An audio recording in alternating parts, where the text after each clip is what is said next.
Namaste everyone, my name is Tejas Rokre.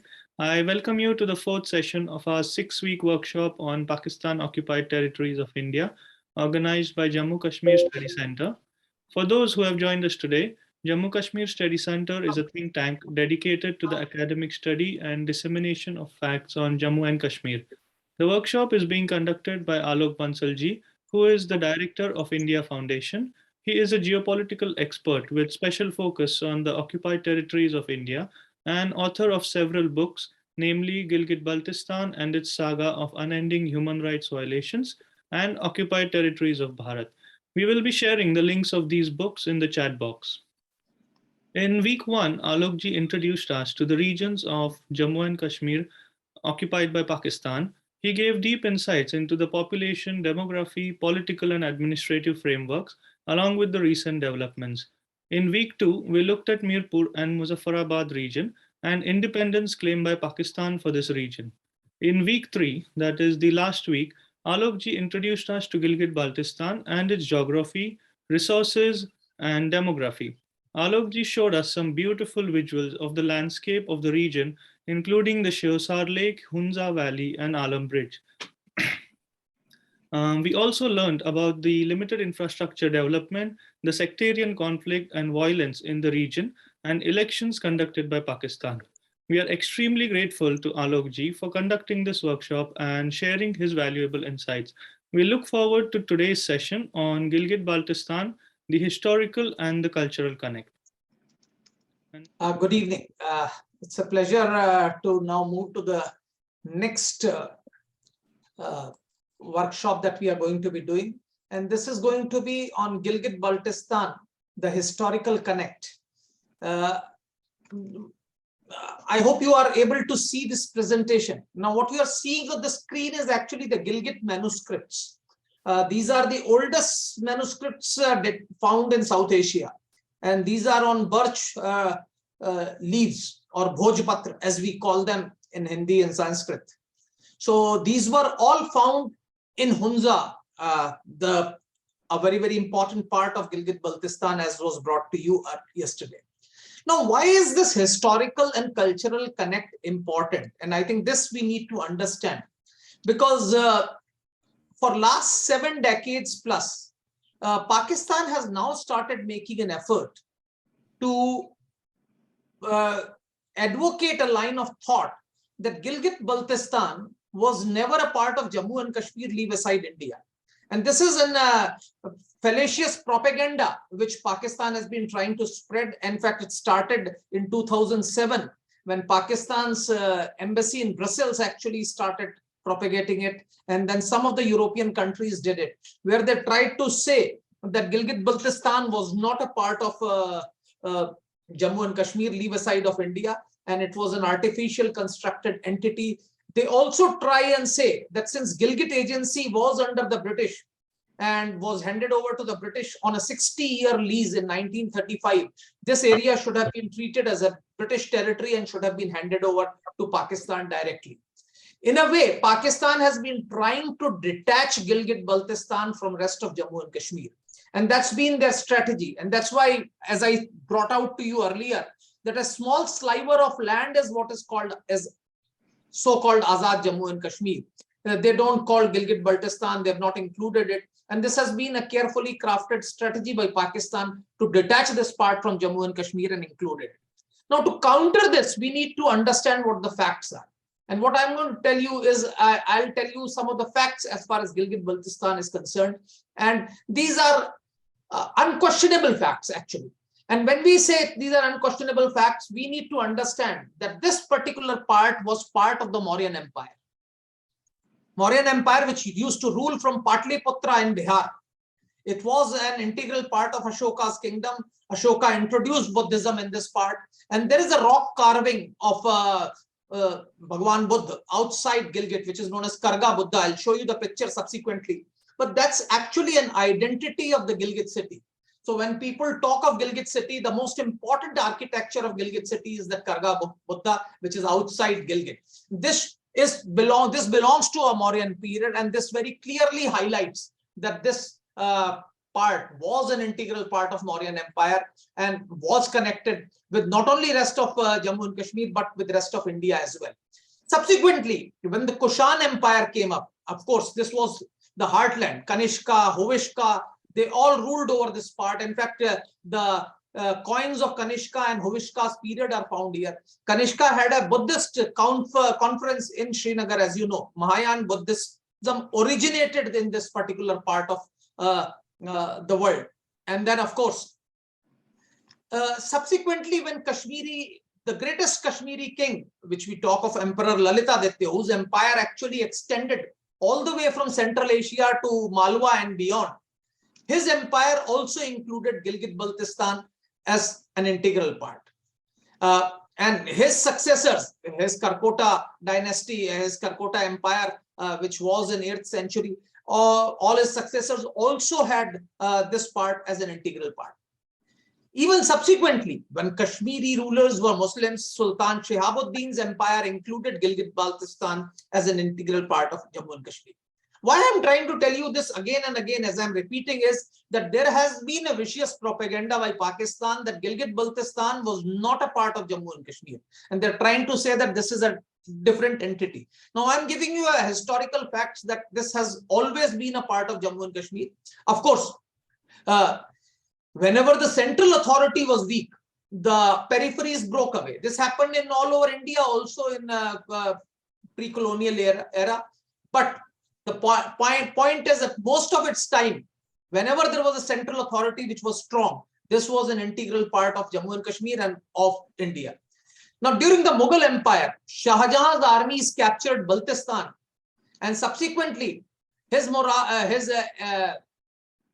viceroy, who was actually in Baltistan, also went and captured Gilgit. So from Shah Jahan's time till 1753, this entire area remained part of the Mughal Empire, which was ruling from Delhi, Agra. Because Shah Jahan's rule was actually from Delhi, and it continued. Subsequently, when, of course, the Mughal Empire crumbled, the Afghans captured it, and they kept ruling it.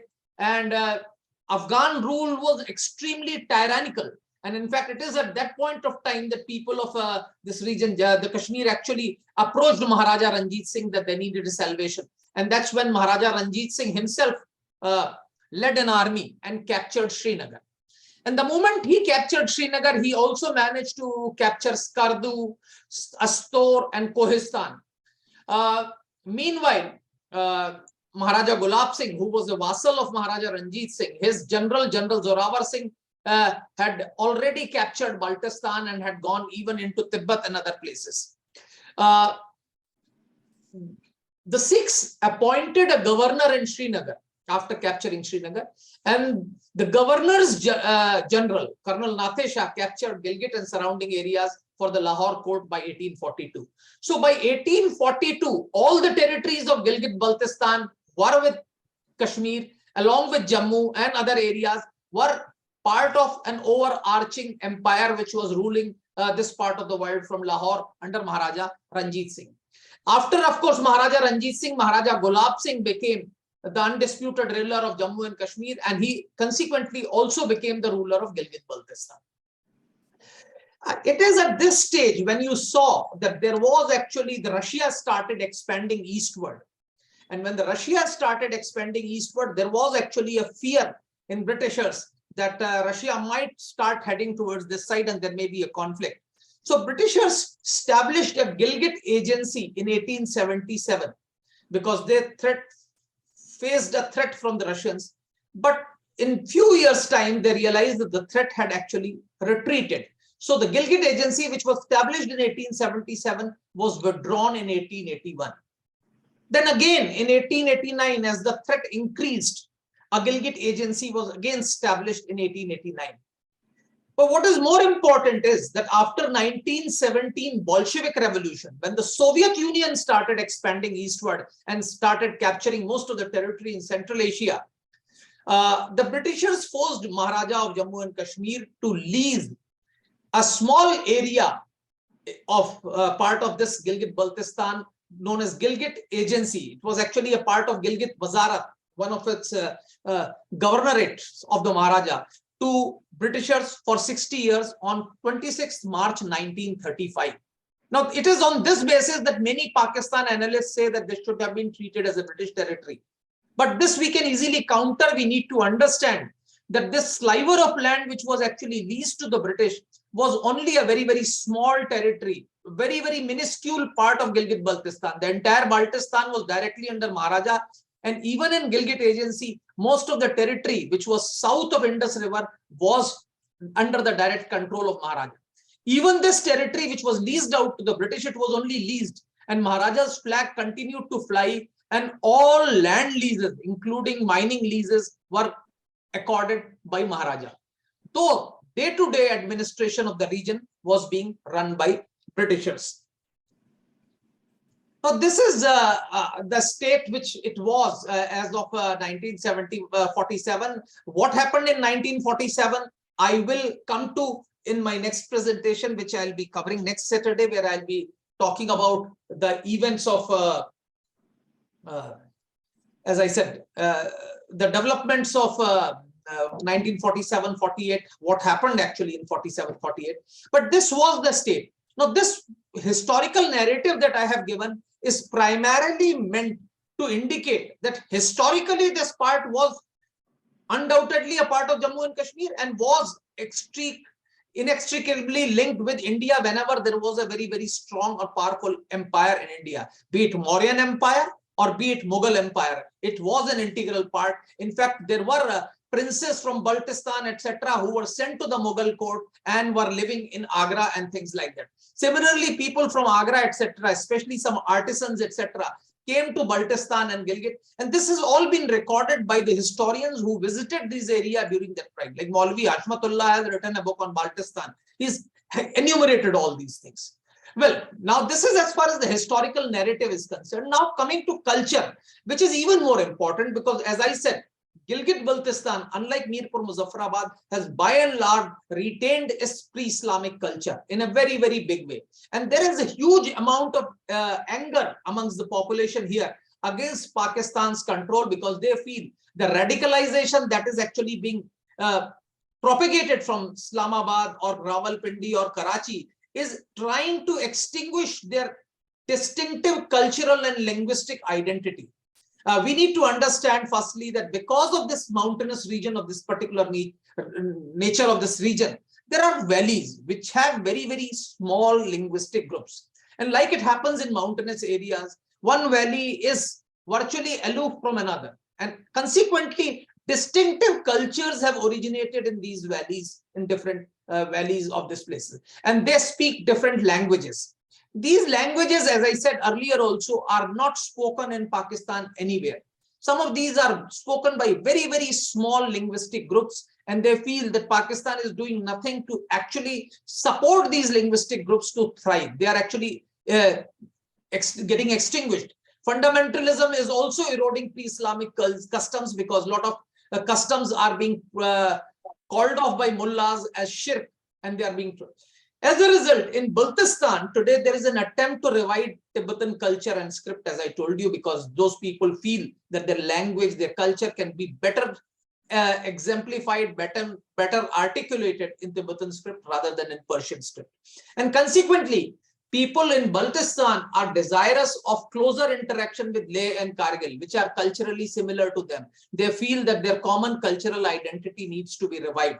Now, this photo, as I said, is the Karga Buddha, or known as famous Gilgit Buddha, which is just outside Gilgit town. And this is, as I said, is the identity of Gilgit city.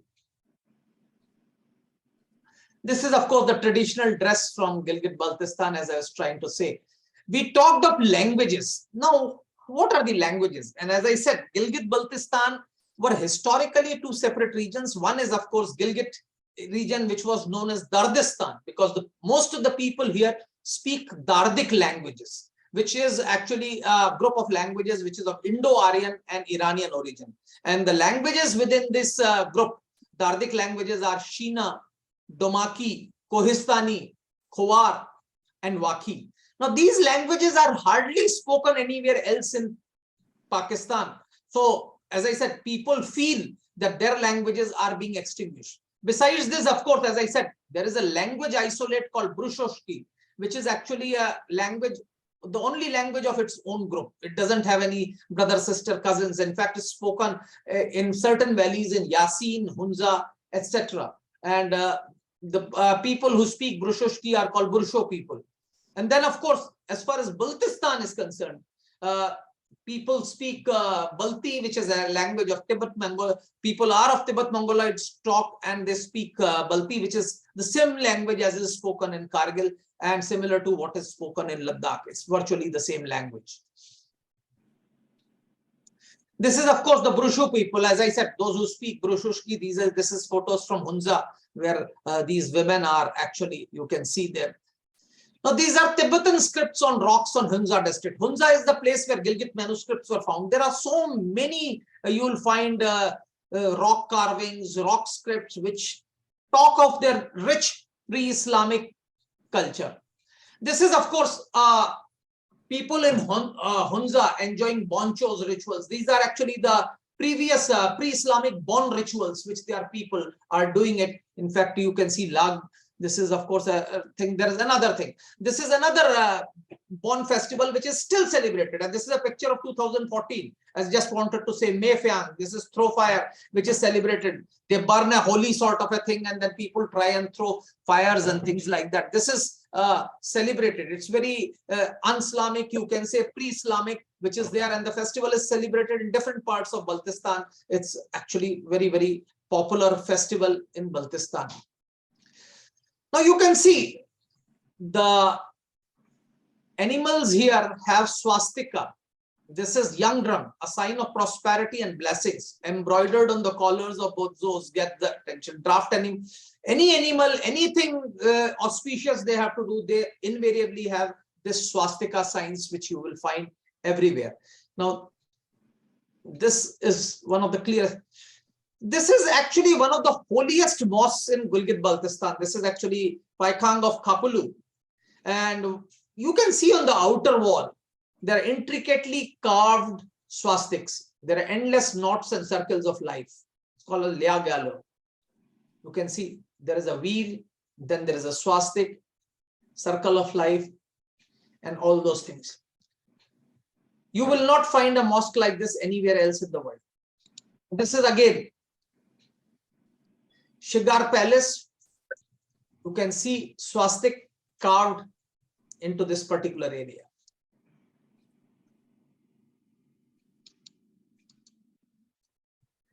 So this is important. In Gilgit-Baltistan today, there are no Buddhists, but prayer flags are still flying.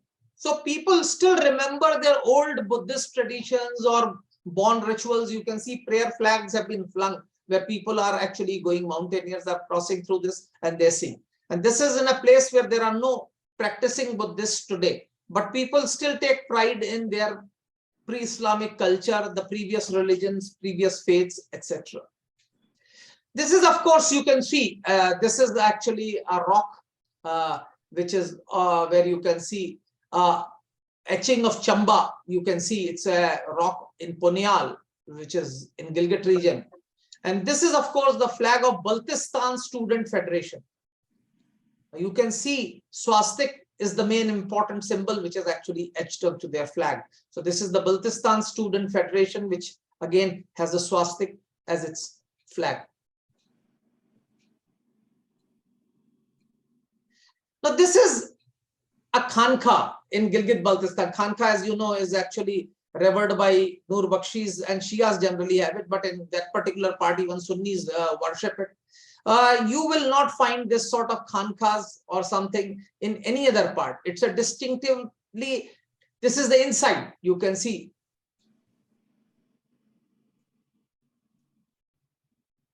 This is the Maulvi outside the mosque, you can see. Now you won't find this sort of a mosque anywhere else. Now this highlights this strong culture of this particular area, which is pre-Islamic culture, because this sort of architecture, this sort of carvings, etc., are not Islamic by any stretch of imagination.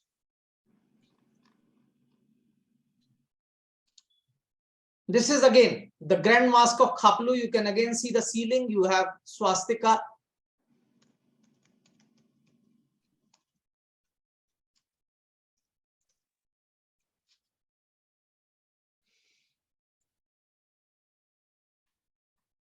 This is actually a traditional cap of the Raja of Khaplu, a ruler, in fact, of Yagbo dynasty. This photo I have taken it from Turtuk, which till 71 was under Pakistani control, but we managed to liberate this region after 71. Now this you can see the peacock feather. This is distinctively pre-Islamic. This is not Islamic culture to have a peacock feather on the cap. This shows a very, very high connect with its pre-Islamic culture, where we have, this is a cap of Raja of Khaplu. This is again another place from where Nur Bakshi scent had come. It is from Tyagshe.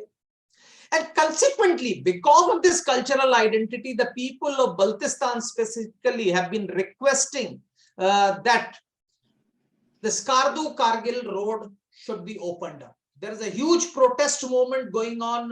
This chap, as you know, is Manzoor Parwana, the leader of Gilgit-Baltistan United Movement.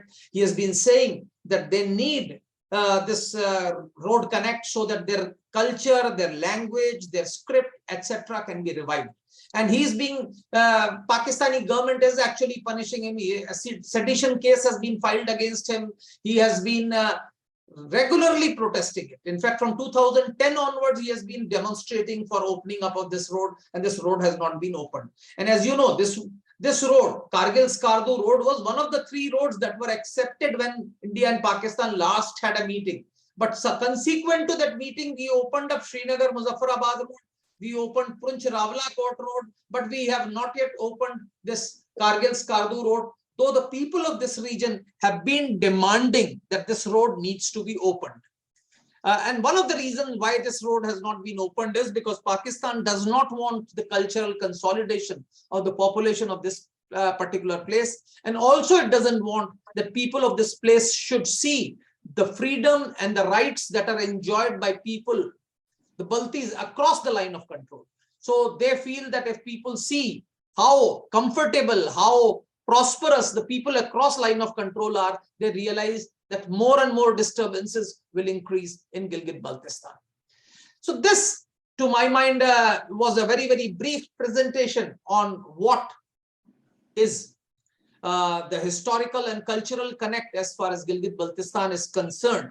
And this historical and cultural connect is very, very important because this counters the narrative that Pakistan has been trying to churn out, that Gilgit-Baltistan was never a part of India. It was never a part of Jammu and Kashmir. Now, this historical cultural connects very clearly highlights that historically this region was part of Jammu and Kashmir and part of India. And culturally, the people are even today connected with India. The culture is more closer to India. They have nothing in common as far as Pakistan is concerned, neither the languages nor the culture, and neither the history actually supports any claims of Pakistan on this particular territory. That today is a small presentation that I wanted to give. It is again a rock with Tibetan script in district Gizar dating back to Potala dynasty. Any questions that you may have, I will take on today. I think we have more time today for questions than our previous things. So if you have, anybody has any points, questions, I'll be glad to take them. Raise your hand on the Zoom link or else type your questions in the chat box.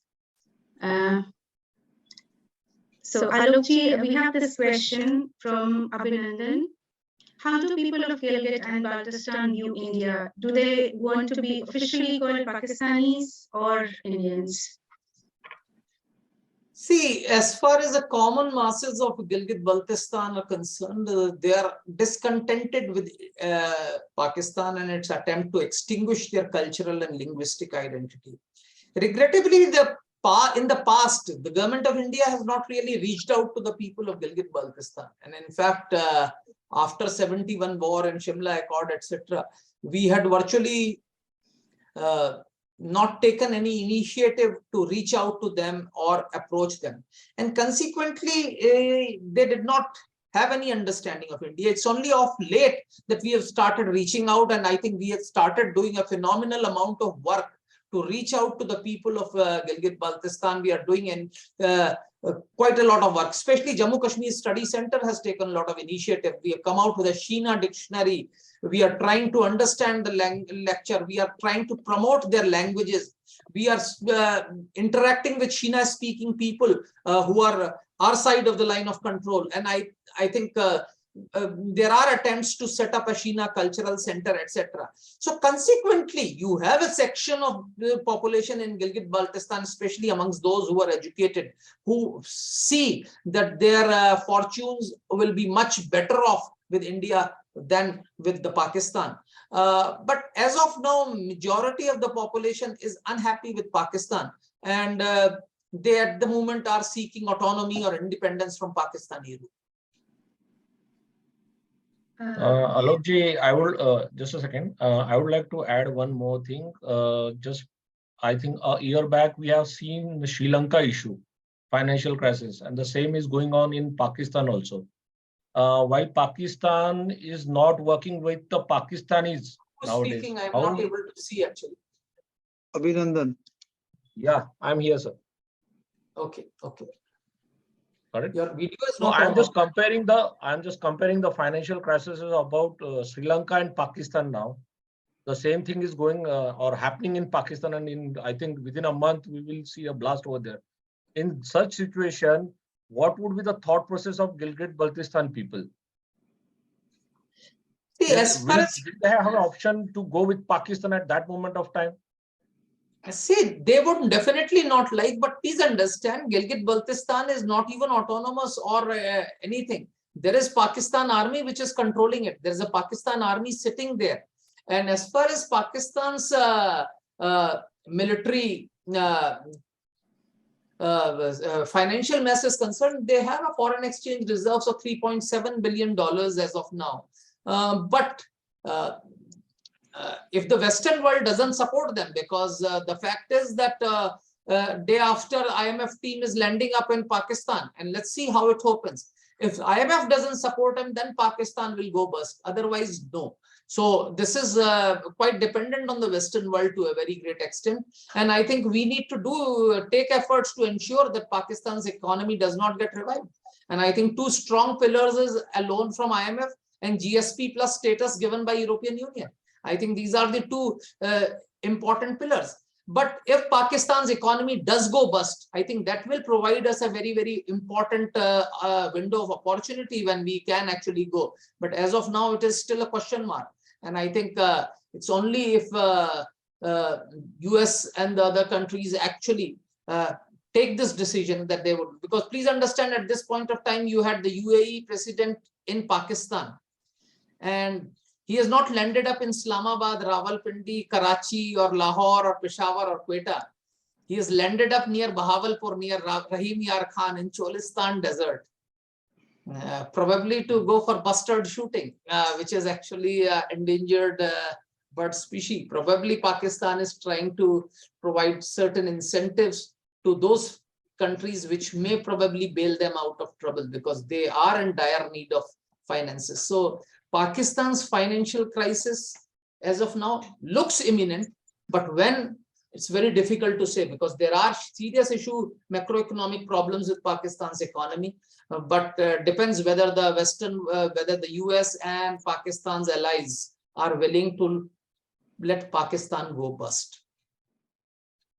Yes, certainly, of course. Thank you, sir, for again enlightening us from from the evidences point of view. From that particular region. Till now we were hearing a lot of the geopolitics and the historical the elements which flowed with time, but now today you also showed some some historical facts. But before I go to the question, I would like to just inform that I have received both of your books written by Alok Bansalji via Amazon, and I've started reading both the books together. These are certainly detailed and about the lost part of history, and is very well written. The books also chronicle something which is almost lost to our contemporary opinion makers. I mean, there are no discussion on all these topics. My question to you is this: there is always a superimposition of cultures across the border areas. The Indo-Iranian region is not quite limited to the Indian subcontinent as such, or to the Iranian and Iraq region, but at the border areas, there are always superimposition of the the cultures across the region. There are impressions of Central Asia towards the Indo-Iran region. The figurine, the swastika, which is quite common, in the most part of this geography. There are certain customs which are also common from the geography or from the vegetation, etc. point of view. Now, my main question is, there are evidences that the people from Hunza or Baltistan are also leftover soldiers or people of the Alexander's army or the Greeks of the Seleucus Nicator. Now, if it be so, they are already alien to the Indian culture. So how these people are totally within the Indian culture, religion, ethnicity, and of course, within the Indian domain. There are always superimposition of the things, across the border area, Central Asia, Indo-Iranian, Indian, there will be people moving and customs flowing. And then this Greek theory. So within that two spheres, how these people truly belongs to the Indian cultural domain as such. Dipankarji, first of all, thanks for reading those books, which you said. The latest book, Occupied Territories of Bharat, is actually co-authored by Nidhi Bhagunaji, who is actually present in this meeting. In fact, now coming to the Greek theory, what is widely believed that the Greek soldiers who remained here, and the purest Aryan race is found near Batalik in our side of the line of control, which are there. As far as people in Baltistan are concerned, they're Mongoloids, and anybody, by no stretch of imaginations, they are a leftover of Greek army. So this is actually a fallacy if somebody's thinking. Yes, there was a Greek influence which was in Gilgit and Hunza area. But please understand, in those days, the Greeks also were adherent of Hinduism. Then Greek, if you actually go to Uzbekistan and go to Tirmiz and all those places, you will see that the successors of Greeks who were actually ruling in that part from all those areas, Bactria, etc.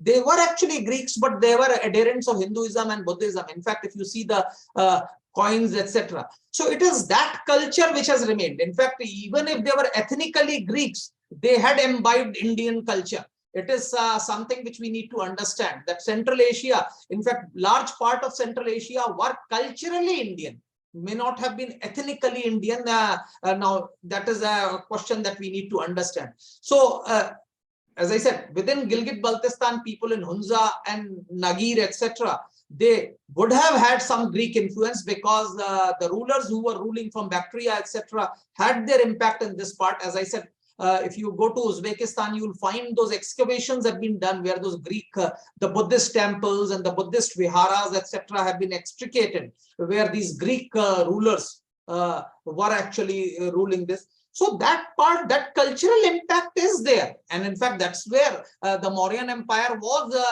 around that time. It's actually Chandragupta Maurya who defeated Seleucus Nicator, and in his Megasthenes and all those people came. And Ashoka was much later. So Buddhism was introduced. But the successors of Greeks who remained in Central Asia had actually imbibed the Indic culture. They were adherent of Hinduism, they were adherent of Buddhism, all these things were there.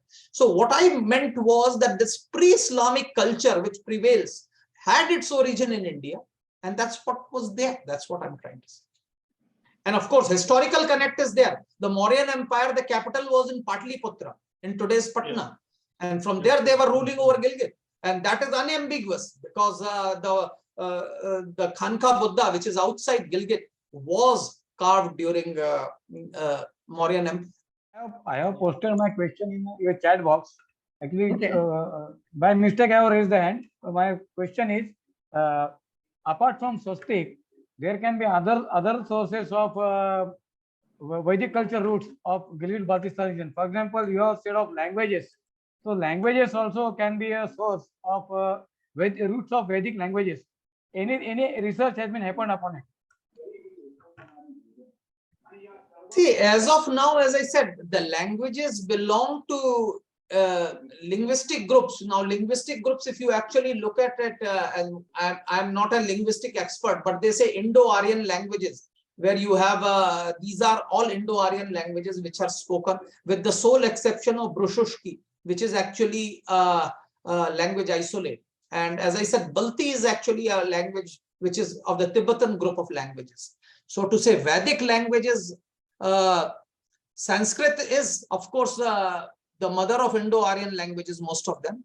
I'm not a linguist to say whether they all originated from Sanskrit or not, but they are related. Most of the languages are of this group, but not all. As I said, Brushushki is a language isolate, and Balti belongs to Tibetan group. It is not from this language, Tibeto-Mongoloid group of languages, as it's called.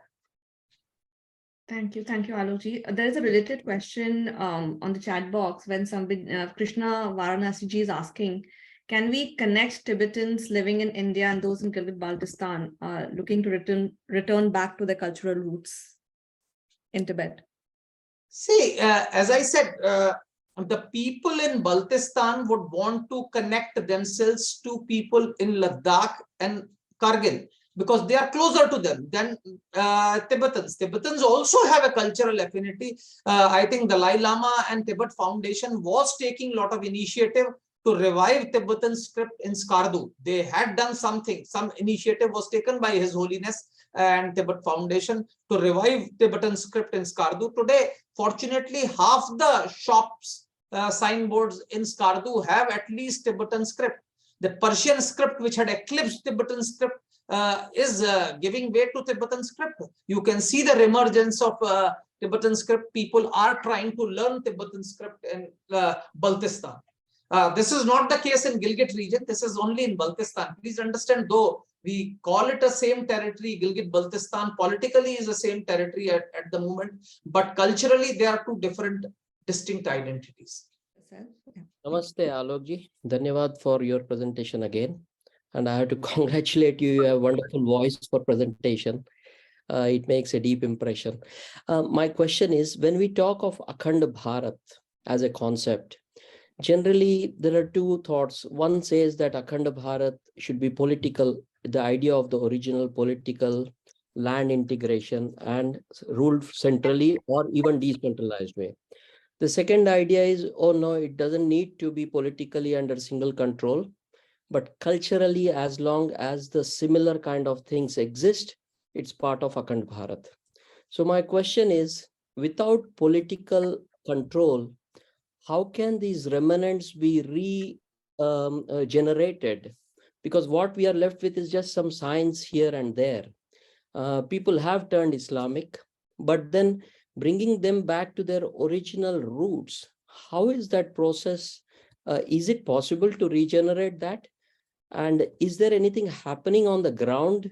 Because with the political rule being completely anti-Sanatan, do you see any hope on that front, irrespective of what happens politically?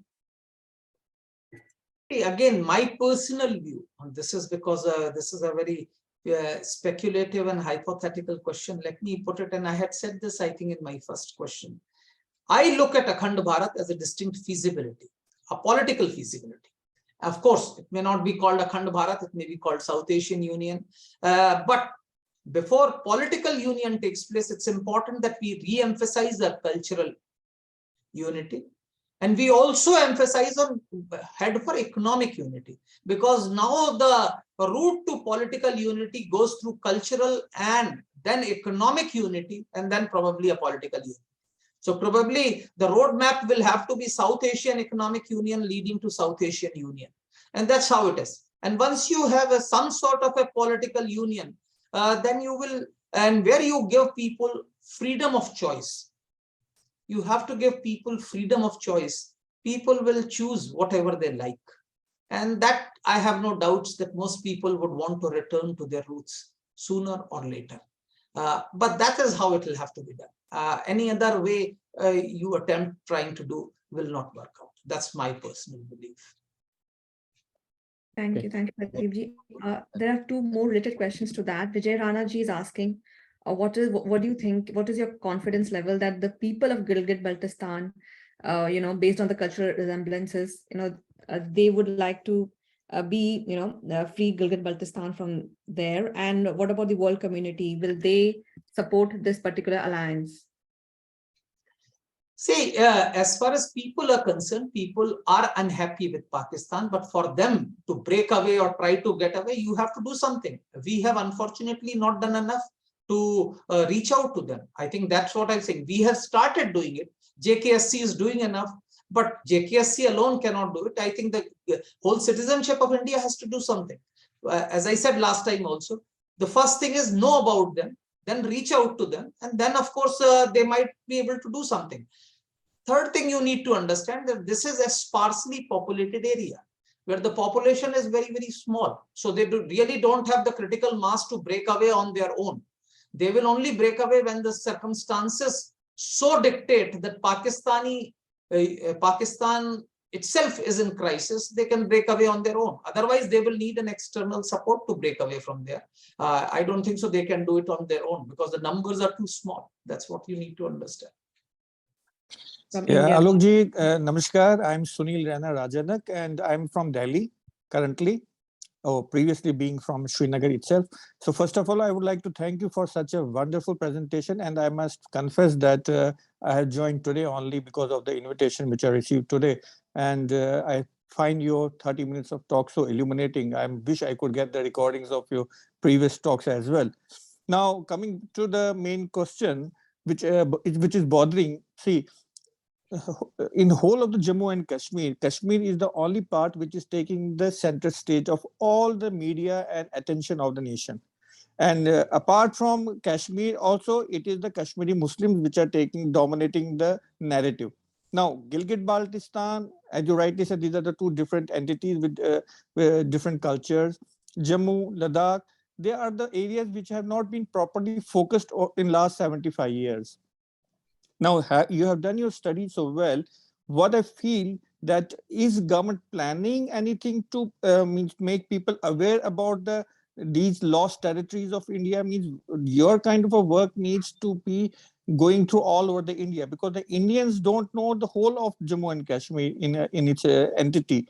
And your kind of a seminal work is what is needed to make people aware of the lost territories. And after the people know about these territories, then the questions will come how to integrate them, how we can help them, how we can culturally try to connect with the people across the border. So like media is the power these days. So I would like that if you can start a social media, some kind of a handle on Twitter, on Instagram, on Facebook, and make people aware of the regions of Gilgit, Baltistan, Ladakh, and the other lost territory, so that we can amplify your efforts and more people join as a force multipliers in this mission.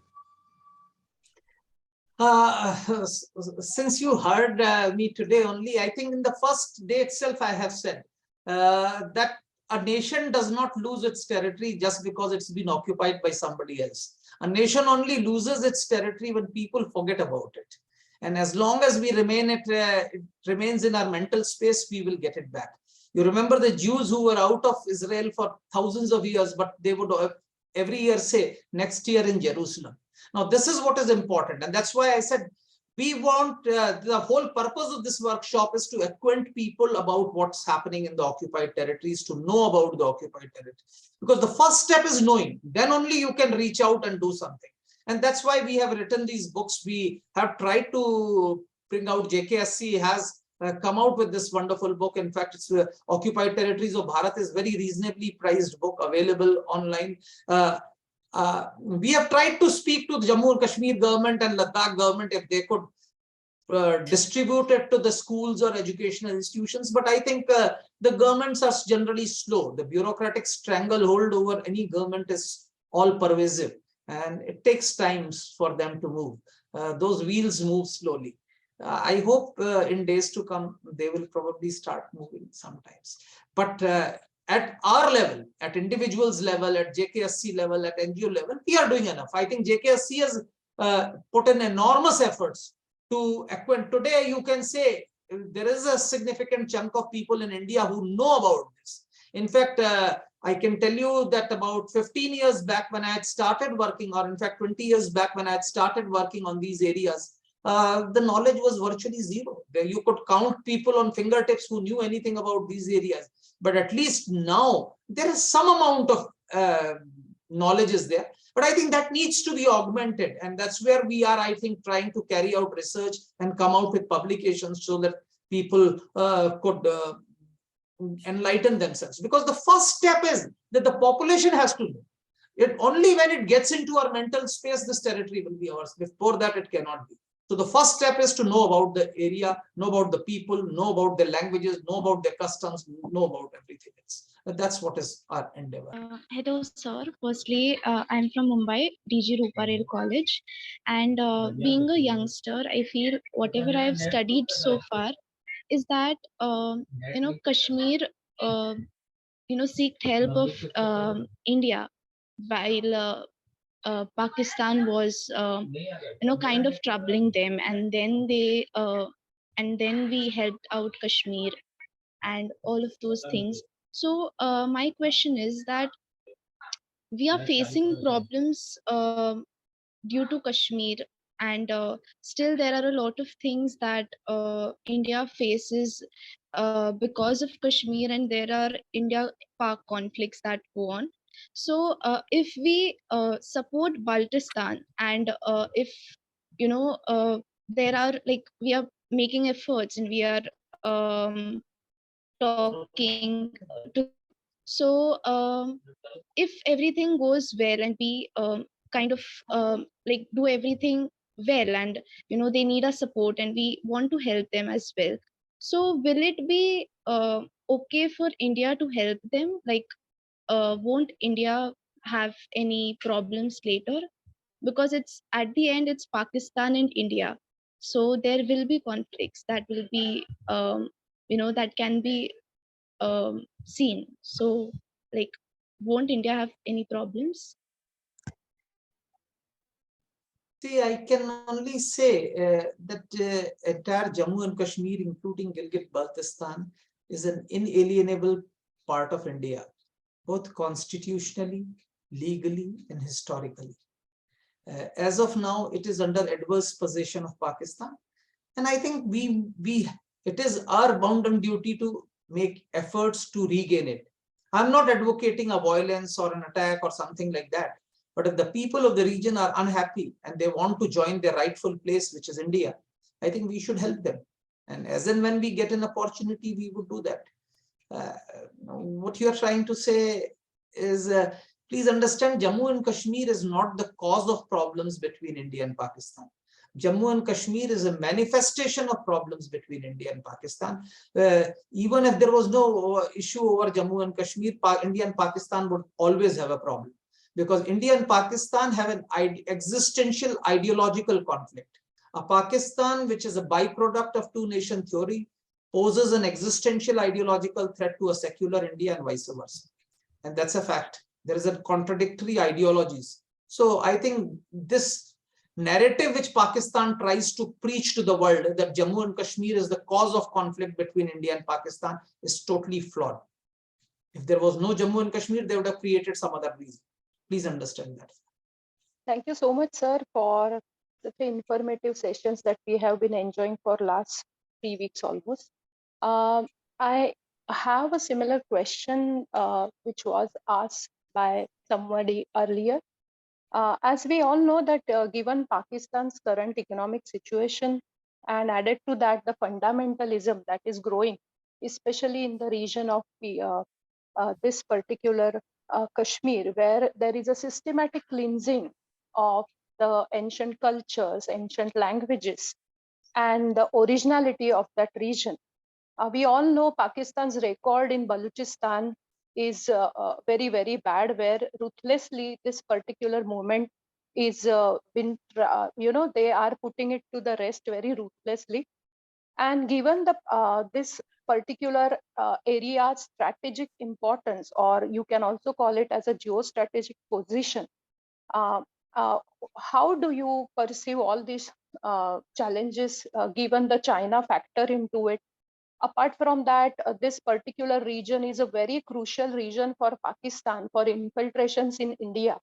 And also it is the, as you rightly said, that this Kashmir is nothing but the test of Pakistan for two nations theory, that they want to prove all along the all last 75 years. So how do you interpret all these situations, and how do you, how far this cultural connect would be important in given all these international domestic events where you find that the fundamentalism is greatly and financially backed by many of the Gulf countries. So how do you interpret all these challenges in getting culturally connected to people who very much belong to us? Thank you so much. See, what you said, there are a number of questions, number of conjectures. I'd just like to say, yes, Pakistan is facing a very difficult proposition. Their financial status is bad. They have technically already defaulted because their foreign exchange reserves with the State Bank of Pakistan is $3.7 billion. They already have $5 billion of Saudi Arabian reserves in their bank. So actually, if Saudi Arabia was to actually ask for this money, the Pakistan doesn't have money to pay. In addition, they have some Chinese funds which have been rolled over. There is some amount of funds from UAE. So Pakistan is already technically defaulted, but the fact is, actually, it has not yet defaulted till the time it comes to a stage where there is zero. But it is taking a huge toll on Pakistan. Pakistan is not able to import POL as its requirement. It's industry which is dependent on large number of things. Textiles, which is the mainstay of Pakistan's industry, is not able to import raw cotton today. They're not able to, the apparel making is not able to get the essential ingredients. A lot of equipment which Pakistan imports they are not in a position to import today because of financial crunch. There is also a serious threat emanating along its western border because of Taliban having captured Afghanistan, is propagating their ideology all along, and TTP is now actually attacking Pakistan. TTP and Baloch have now come to a tactical alliance, though despite following two different ideologies, because Baloch are secular organizations and TTP is a radical Islamist, but they've come to a tactical alliance to counter Pakistan. Now, as far as Balochistan is concerned, please understand, they also lack the critical mass. Balochistan occupies 43% of Pakistan's landmass, but is inhabited by less than 5% of its population. So they don't have the numbers to break away. So they actually have always been trying to create a union with other marginalized ethnicities like Pakhtuns, Sindhis, etc. So that they are trying. So now these are the things which will keep happening. As far as radicalization is concerned, even the Middle Eastern countries are trying to curtail radicalization. You have seen what Mohammed bin Salman is trying in Saudi Arabia. UAE is trying to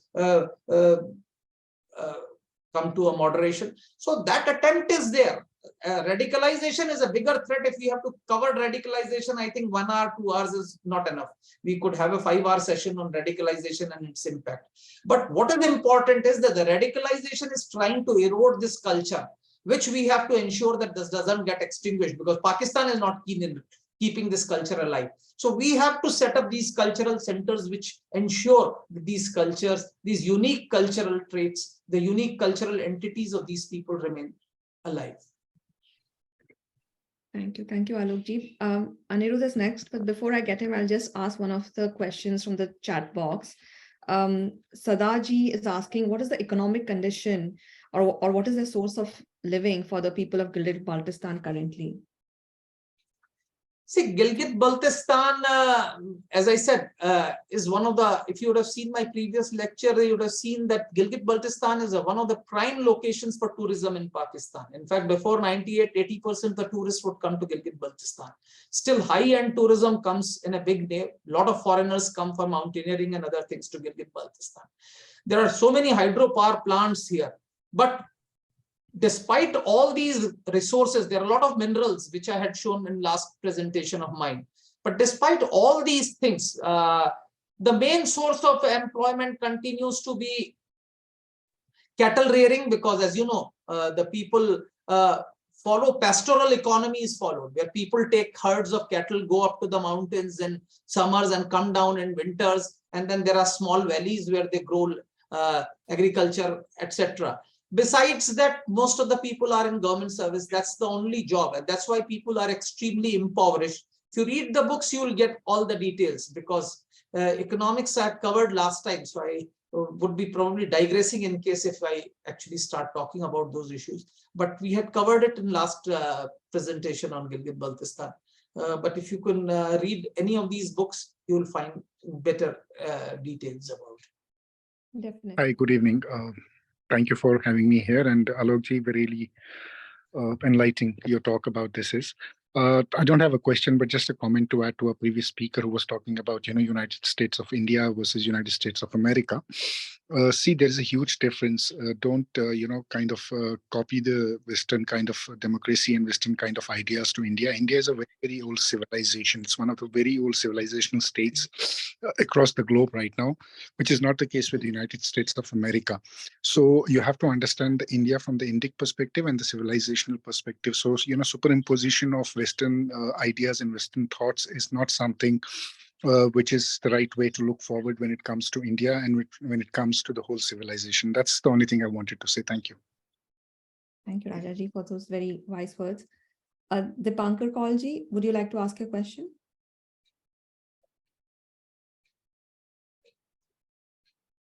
You need to unmute yourself, Dipankar. Dipankarji, unmute. Sorry. Thank you, Shweta, for allowing me to come back again. And thank you, sir, for giving us a very, thorough speech, not only on the topic, but also when you are answering to so many questions. You are quite clear about the entire issue or entire topic. My question is now since we have a better understanding on some of the elements of history, culture, and then the prevailing geopolitics. My question is a little twisted. While the stand on the POJK, the occupation of Pakistan on Muzaffarabad, the Neelam Valley, or the valley as such is well known to everybody. However, my question is again related to the current stand of Indian mainstream political parties and important entities. For example, the Supreme Court of India has any point of time, the critical elements of the Indian government or Indian ruling, whatever way we refer to, these entities, how they have actually proclaimed their opinion, their thoughts on the POJK. I mean, not on the POJK, but also, Baltistan or those regions. For example, the Supreme Court of India, had they ever declared anything? They keep making a lot of, the noise. The Indian Armed Forces is the other one. Have Indian Armed Forces ever declared their stand? They are, of course, connected to the decisions by the government, but has Indian Armed Forces? The third one is the Parliament. I know there were resolution in the Parliament, but still, I would like to hear from you that what is the thought of the Parliament on this. The other part is it's not only these government functioning entities, but also I would be glad to actually understand what is the stand of Indian National Congress and then the Communist parties of India throughout all these 75 years on the POJK and this Baltistan region, and also if they have proclaimed their policies stand. Let the India world knows about it when they have declared their policies, because I don't see any paper published by INCs or any proclamation by these INCs or the Communist Party of India, etc., regarding the POJK, situation, etc. So two parts. One is the government authority, the constitution, the Supreme Court, the armed forces, the parliament, and then the political system in India, how they have, what are their policies and how they have declared their policies, and let common people know about their stand on all these issues. Thank you, sir. See, Dipankarji, we need to understand that Government of India has a map of India. It's Indian territory. And that's notified. Parliament of India has passed resolutions. So as far as a de jure position is concerned, that's very clear. Gilgit-Baltistan is our territory. We have to liberate it. We have to get it. Unfortunately, India of 1947 was not as strong as India of 2022 or 2023 is. And consequently, from 47 to 2022-23, we have gone through different phases of life. There were times when India was dependent on external powers for its economic well-being. It did not have the military strength to evict the aggressors. And consequently, we had enormous international pressure in between where we had to compromise. So without compromising on our de jure position, there were negotiations. As you know, till 71, we have had negotiations. The international community kept interfering into the Kashmir dispute, and we had to negotiate. So for reasons which are not known, Gilgit-Baltistan issue was really not raised till recently. We did not raise the issue of Gilgit-Baltistan in an emphatic manner till recently. We did raise some issues with respect to Mirpur Muzaffarabad areas, with respect to Mangala Dam, etc. from time to time, but they were also purely symbolic, without any efforts. And in fact, during Shimla agreement, we did not make any significant effort to get this region back. In 71 war also, we tried to capture the territory, which was not a part of a concerted effort. It was not military strategy to capture. It was actually a local commander who took initiative and captured a large chunk of territory in this particular area and liberated it. And in fact, that's a part of with us. So yes, to say that till 71 was there a plan? I don't think so. The military also had a concise plan of liberating it. Atalji's national security advisor in one of the meetings said that we had at one stage said go and liberate EOJK. At that point of time, they said there were no plans, well-made plans for liberation. I'm not in a position to comment on the veracity of that. But today, I think there is no political party which can say that they don't. That's the official position. Have they taken any efforts? Not to my knowledge. I don't think so. Other political parties took these initiatives on these occupied territories to liberate. I think that credit, I would give it not only to the current government, but to JKSC to a very great extent. I think till JKSC apprised the population of India about what these territories are, as I said, 99.99% of the Indian population was ignorant about these places. And in a democracy, the political parties or the parliament or the government reflect the wishes of the people. If there is no wishes of the people, how will the people know that? To be very honest, 80% of the population in India doesn't even know that the map that we draw is not the territory that we control completely. So those are the fallacies. The ignorance is all pervasive. So we need to educate the people, and that's the first step. And that's what we are trying to do. Thank you, Alokji. Nidhi Bahugunaji also has a question. So Nidhi Bahugunaji is also the co-author of Occupied Territories of Bharat. So thank you, Nidhi ji, for joining in. And yes, please ask your question. She may have a comment. You'll have to unmute yourself. Just one comment on the resolution. The previous Mr. Dipankar ji had asked whether other parties are also part of the, are they also supporting taking back of Gilgit-Baltistan? So the 1994 resolution was unanimous. All the parties, everybody in the parliament had passed it. There was no opposition to it. It was Communist Congress, and it was in the Congress rule that the resolution of 22nd February 1994 was passed. So every political party in India had agreed to that. So that is the only comment I was going to make. And JKSC, every year we celebrate, we mark 22nd February as Sankalp Divas, and we remind the parliamentarians, plus we do lots of talks and lectures, and we carry out rallies to remind people about the Sankalp. Thank you. That was the only thing.